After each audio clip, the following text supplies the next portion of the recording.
निंबत भागामध्ये जोरदार पाऊस झाला आणि त्यानंतरची आता चित्र समोर येऊ लागलेली आहेत। पुण्यामध्ये निंबत भागामध्ये झालेला पाऊस आहे। या ठिकाणी रेस्क्यू ऑपरेशन केलं जात आहे। ही दृश्य आपण बघतोय, अनेक सखल भागांमध्ये पाणी साचलेलं आहे।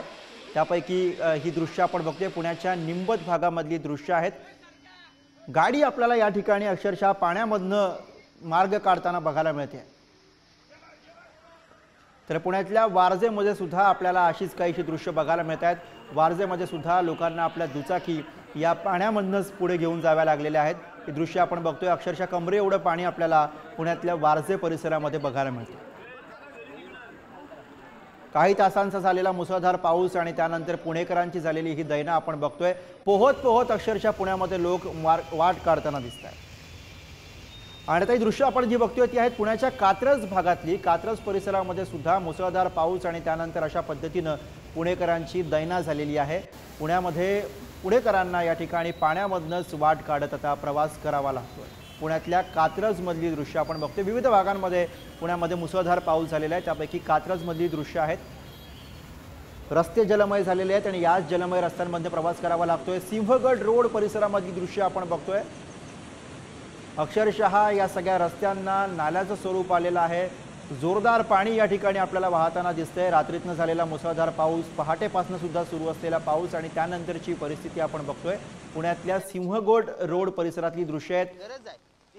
छाती एवढं पाणी आपल्याला डेक्कन रोड परिसरामध्ये बघायला मिळतंय। कुठे छाती एवढं पाणी आहे तर कुठे कमरे एवढं पाणी आपल्याला डेक्कन रोडवरती बघायला मिळतंय आणि याच पाण्यामधनं खरं तर पुणेकरांना आता वाट काढावी लागते। सकाळी 8:30 वाजताच्या सुमारासची ही दृश्य आहेत।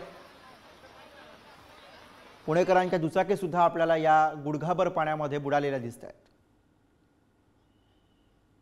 या दृश्यांच्या माध्यमातून आपण अंदाज लावू शकतो की सध्या पुण्यामध्ये नेमकी काय स्थिती आहे।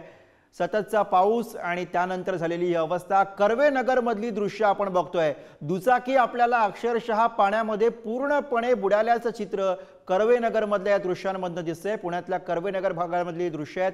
रेस्क्यू ऑपरेशन अनेक ठिकाणी सुरू आहे, प्रशासन मदतीला धावलेलं आहे। मात्र संकटाचा काळ हा पुणेकरांसाठी आहे याचा अंदाज आपण या दृश्यांच्या माध्यमातून लावू शकतो। तर मुळा मुठा नदीतली ही दृश्य आपण बघतो आहोत।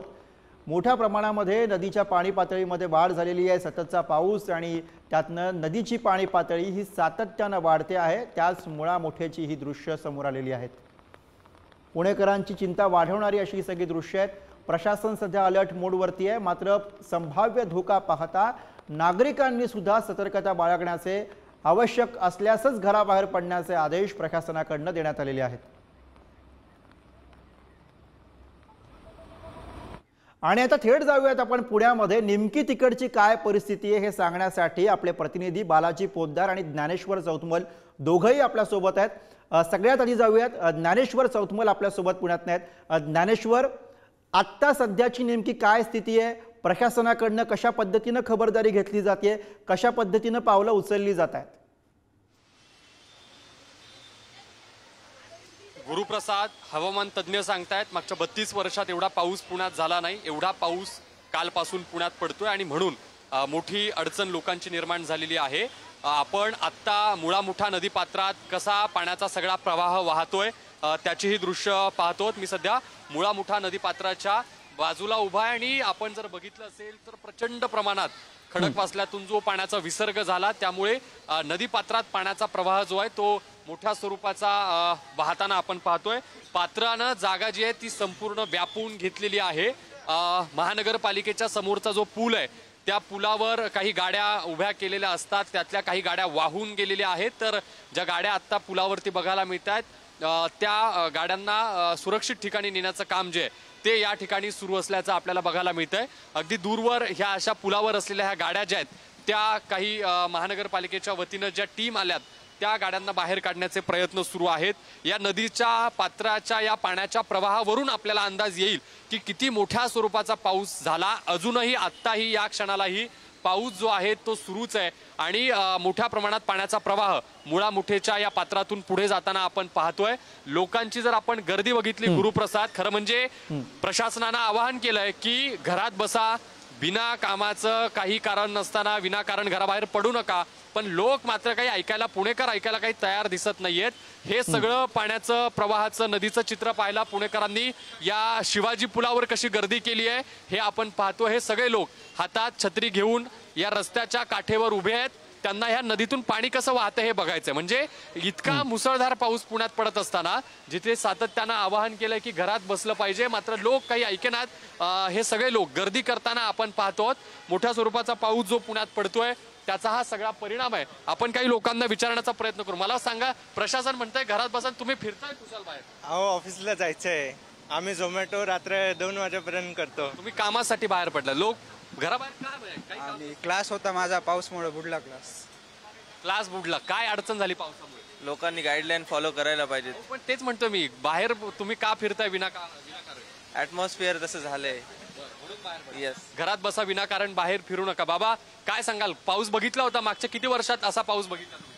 आता मागच्या आज काय, आता काही 2024 ना, याच्या आधी 17-18 या सालामध्ये ना असंच पाऊस पडला होता.